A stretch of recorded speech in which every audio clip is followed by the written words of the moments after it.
Hey everybody, this is Joseph Hamawi, your agent with RE/MAX Connect, host of the Real Estate Talk TV show, and this is episode 3. In today's episode, we're going to talk about how to find deals and how to analyze deals. So before we jump into it, I just want to explain this episode is going to be from my car, so I apologize if the video is a little shaky. I'm not in my natural recording habitat. However, I do want to share with you a really great episode today. I have some awesome stuff to talk about, which is how to find deals and how to analyze deals. These two topics are probably the most important things you need to know if you're going to get into real estate investing. These are the meat and potatoes. So I'm not going to, without any further ado, I'm just going to jump into it. I'm going to start sharing with you the deep secrets of how we get real estate deals. So over the past years, I've heard a lot of people say that real estate investing is impossible. There's no deals anymore. There's no deals. It's not like it is on TV. It's not like HGTV. There's just no deals. Everything on the MLS, what used to be, is gone. There's no more foreclosures. There's no good deals. How do we find deals? So I'm going to share with you 5 ways without getting creative. These are just 5 simple ways how we start to find good deals. And then I'm going to share with you an additional tip on how you can actually get really good deals. And then on top of that, I'm going to share with you how to analyze deals. So first off, how do we find deals? So there's 5 ways that I typically will look for deals. The first way that I would recommend if you're a starting out investor, one of the first things that you should do is probably drive for dollars.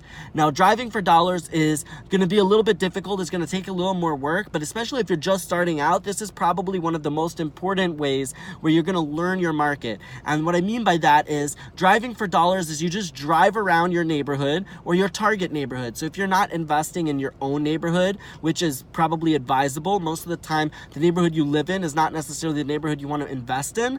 So if you're going to invest in a different neighborhood, you want to know that neighborhood really well. The best way to learn a neighborhood is to drive it. Walk up and down the streets, talk to the neighbors, drive around. And what you're going to find is that as you're driving up and down the streets of your target neighborhood, you're going to see some houses that look a little bit dilapidated. There are some houses where the grass in the front lawn is a little bit overgrown. There's maybe some trash all over the yard. You see some windows that are fogged. Different indications that this house is distressed. There's been, a lot of maintenance that has been pushed off, and it doesn't look like the owner is getting to it anytime soon. This is typically an indication that this property could be a really good deal. It could be a juicy deal because this owner is probably tight for money. And so that puts you in a situation where you can reach out to them and potentially offer them a solution by helping them to get out from under this heavy mortgage, get out from under the pressure of all of these repairs that they can't afford to do, and give them a solution where you're able to come in and take the property off of their hands and provide them with the financial safety that they need to go move on to the next step of their life. So this is a really good opportunity. That's driving for dollars. You drive around, you find these properties, and then you just contact the owners and say, hey, my name is Joe Bob, and I would like to purchase your home. And you make them an offer. That's the simplest way. That's driving for dollars. Number 2, the second easiest way to look for properties is direct mail. This is probably one of my top 2. I've gotten a ton of great deals through direct mail marketing. So what you do is you just send out letters, do direct mail. It's pretty straightforward. You're sending postcards, letters, telling people that you want to buy their houses, and people will call you. And if you send out enough letters, it's a numbers game. You're going to get a lot of no's. You're going to get a lot of people telling you to pound sand. But after you send out enough of them, you're going to get that one guy that says yes. And look, at the end of the day, you have to take the approach of, every single no is one step closer to the yes. If you're getting 1 out of 100, that means you only have to go through 99 no's to get that one yes. So just keep going for it. Direct mail is probably the best, if not the second best. It's up there. It's in the top 2 best deal sources. So that's number 2. So you have driving for dollars, you have direct mail. The third, which is probably the most common, is a realtor. Get a real estate agent. A lot of investors think that having a real estate agent will tie them down or make it that they're only going to get deals that don't make sense. That's not the case. First of all, there are plenty of agents who are real estate investor friendly. They are investor friendly. These are the agents that you want to find. You want to find agents who are investor friendly, who work with investors. You can check them out. I recommend just looking at their Zillow profile. If you look at my Zillow profile, for example, you'll see my whole sales history. You'll be able to see all of the properties and the values of those properties. And you'll notice that some agents, if that agent is only selling $1 million homes, probably don't reach out to that agent. You're going to have a bad experience. But if you reach out to an agent that is dealing within the price range where you think your investment properties are going to be, that's a good source. So you reach out to those agents, and here's kind of like a little subsection to that, a little extra tip to that, is that not only will the agent be able to find you properties on the MLS, but as an investor friendly agent myself, I've developed my name within my industry that people in my marketplace know that I deal with investors. They know that I have cash buyers. They know that I have investors that will pick up properties that they typically, are going to be hard as a listing. So I have agents that will reach out to me or email me, hey, I have this property. It just came to me, I don't want to list it, but I thought maybe one of your buyers would have it, I'll give it to you. Let's do like a referral fee or something. And they'll send me. Sometimes they don't even ask for a referral fee. They just send you these deals. They send you them and they say, listen, this isn't my business model. It's not something that I want to look at, but I thought, this might be interesting for you and your investors. So reach out to agents.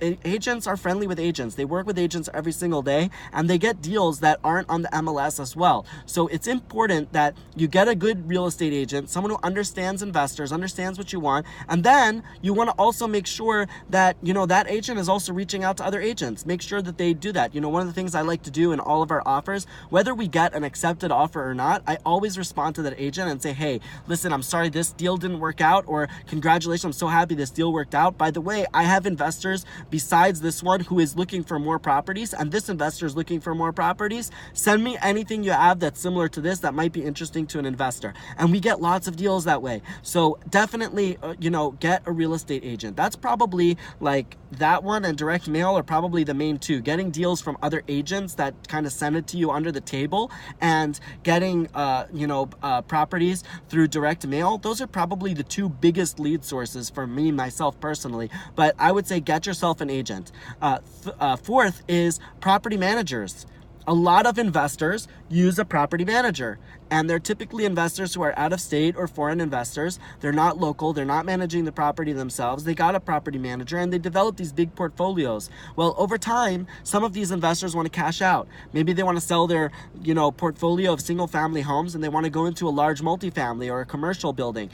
Whatever the reason may be, they always tend to have liquidating portfolios. And when that happens, the property manager is the one who's going to be the first to find out, because that investor is going to let them know, say, hey, to their property manager, they're going to say, hey, listen, I'm planning to sell this portfolio. They need to tell their property manager because they're in agreement with them to manage the properties. They need to know that. So they're going to let the property managers know. So one of the things I like to do is reach out to local property managers. We just opened our own property management company, and we're now managing properties for our investors. But I still reach out to other property managers and say, hey, do you happen to have any investors who are looking to offload one of their properties? I have buyers ready to go. So reach out to property managers. You'd be surprised. That's a really good lead source. I once got a list of about 33 properties from one property manager that she had one investor who owned 33 properties that wanted to offload them, and she sent me the entire list. So that's a great lead source as well. Reach out to property managers. And 5 is wholesalers. If you are a little bit scared of working with wholesalers, I totally understand. Some people are really, really against it. Whatever your take on wholesaling is, whether it's legal or illegal, it doesn't really matter as long as you're doing it correctly. So if you are purchasing the property from them and you're doing everything correctly, you're not going to have any problems. At worst, somebody will go after the wholesaler. So I would recommend that, you reach out to investors in the market that you're trying to invest in and try to get deals from them. The typical way that you'll get a deal from them is that somebody's buying properties to flip, and he just doesn't have the time to take on that extra deal, he doesn't have the capital at hand, or he doesn't have the team to put in place to renovate the property, and sometimes they'll just pass a deal on. So I would recommend reach out to wholesalers, reach out to local investors, and get deals from them. We've closed some deals with local investors before, and we've always had a great experience. So those are 5 ways. Again, driving for dollars, direct mail, reaching out to a realtor, reaching out to a property manager, and reaching out to wholesalers and local investors. So 5 ways to find deals. So guys, it's not so hard. Now here's my secret tip. Okay, if you are looking to find deals and you're saying there's just no deals available, you just can't find deals in this market. Well, here's one thing, is that you can make a deal. Not everything has to be that they just hand it to you on a silver platter. You can make a deal. And what I mean by that is just keep analyzing properties. And I'll show you how to do that analysis in a moment, but just keep analyzing properties. And if you find a property that looks interesting, maybe they're asking $120,000, but put it this way, the list price has nothing to do with the actual price. So ignore the list price. It doesn't matter what the list price is. The list price is just a starting point, but you use that in your numbers. You make an analysis. If it doesn't make sense at that number, there is a number at which this property is a deal. So you just need to keep analyzing until you find out at what number, at what purchase price is this property a good deal for me, and make an offer at that price. What's the worst that happens? They're gonna say no. I mean, at the worst case, they say no, you're back in the same boat. You don't have a property. And best case is they say yes, and now you have a great deal. So make your own deals. Keep making offers. You know, I've heard some people recommend making at least 5 offers a day. If you make 5 offers a day, that's like, what, 150 offers a month? I mean, you're bound to get at least one good deal if you do 5 offers a day, right? So make offers, make offers, and make offers to make deals. So that's my little secret tip. That's what we do a lot with a lot of our investors. A lot of our investors will just make a lot of offers, and we make a lot of offers. You know, I spend a lot of my day writing offers, and we get, you know, just offers written on properties until it makes sense for us. So that's our 5 deal sources. Next is how to analyze deals. So I'm not going to get too in depth because, you know, right now I don't have like my spreadsheet in front of you that I can show you all how I run my numbers, but I'm just going to talk to you outside because, you know, you really don't need that many numbers to go into it. Once you have a deal under contract, that's when you can do like a real deep analysis. But I would say upfront, some simple things that you're going to want to know is first, the purchase price. Okay, so that is kind of, you know, some people work backwards, some people work forwards. It doesn't really matter which point you put in the purchase price. The point is you just have to plug in something as the purchase price. You can evaluate that later if that number makes sense and just keep changing the purchase price until it makes sense, but you'll need the purchase price to start with. So just put in a number for purchase price. Let's say 100,000. Now you have your soft costs. Soft costs are not just the closing costs, but they're the closing costs and all of the associated hidden fees in getting this property ready for rent. So this not including the renovation, but everything else included. So that would be like your closing costs, your inspection fees.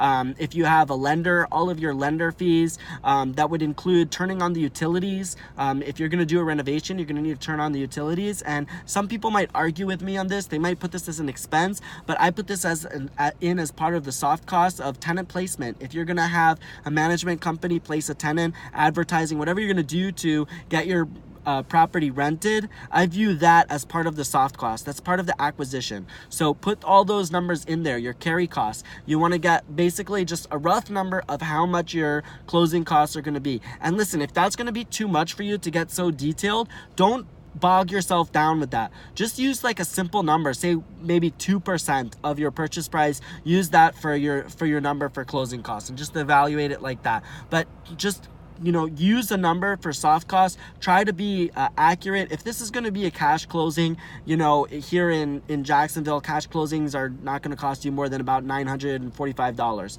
right? That's typically what a cash closing would cost in closing costs. So, you know, add on maybe like another $1,000 if you want to be safe. So $2,000 for a closing. So $100,000 purchase price plus $2,000. Then take your renovation costs. Now with renovation costs, a lot of people get bogged down. They don't know how to calculate renovation costs. I've never done a renovation. I'm so scared. Whatever it is, don't worry about the renovation costs. It's not that important at this point in time. right? You just want to get the property under contract. You just want to see. All of this right now is free. You're just investigating. You don't know that this is a real deal yet. You're just trying to see if this is a deal. So what I would say is look at the pictures on the MLS, whatever your agent sends you, look at the pictures. If you're looking at it on Zillow or it's a for sale by owner or a wholesaler, there's generally going to be some photos, okay? And then here's a quick rule of thumb that you could use, and this may or may not apply in your marketplace, but most probably it's going to be pretty similar.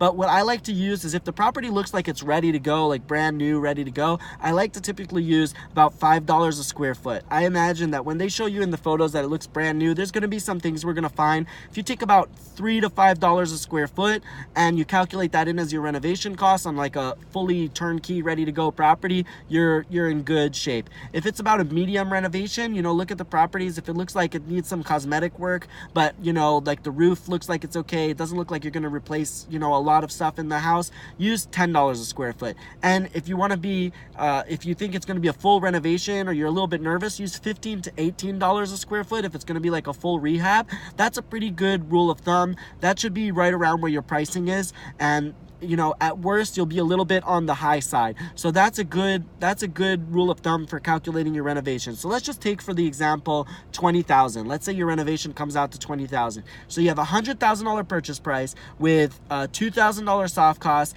and now $20,000 renovation. That's $122,000. That's your acquisition cost. That's probably the one number that you need to know more than anything else is what's your acquisition? What does it cost you to buy this property and get it set up for rent? So now you have your acquisition cost. That's 122. So that's the soft costs, the purchase price, and the renovation. Then you want to calculate your rents. So the best way to find rents is just go on websites like Zillow. Zillow has in the home value a rent estimate. You can go on rentometer.com. I'm not sure if I'm pronouncing that right. Is that rentometer, whatever it is, rentometer.com. Go on there, type in the address. I think you get like 5 free, you know, searches before they start hitting you up for money, but do 5 and then, you know, I don't know, just change your IP address. I don't know, refresh. Just keep using Rentometer. That's a pretty good one. You can also check Craigslist. I mean, there's tons of ways where you can find the rent. Just look at what the rent should be, get a good idea. It doesn't have to be exact at this point. You know, you're going to run all these numbers again during the due diligence period. You just want to know kind of where you need to be to start. So just get a rent number. So let's take, for example, the rent on this property. Let's say it's $1,250 a month, right? So at this point, without even knowing the expenses, you can probably assume this is going to be a decent deal. At this point, at $1,250 a month, if your acquisition is $122, you're in a good spot. That's about 1%. So that's a good spot to be to make an offer. Some people like to be 2%, but I would say for most investors, especially if you're starting out, 1% is probably more than you need. So that's pretty good. That will probably give you about an 8 to 10% return, depending on how good you are with your numbers. So that's a pretty good deal right there.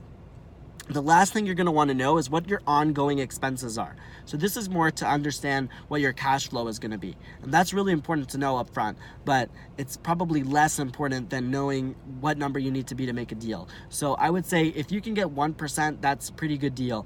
You know, if you're like within range of 1%, you know, give or take $50 on the rent, that's good.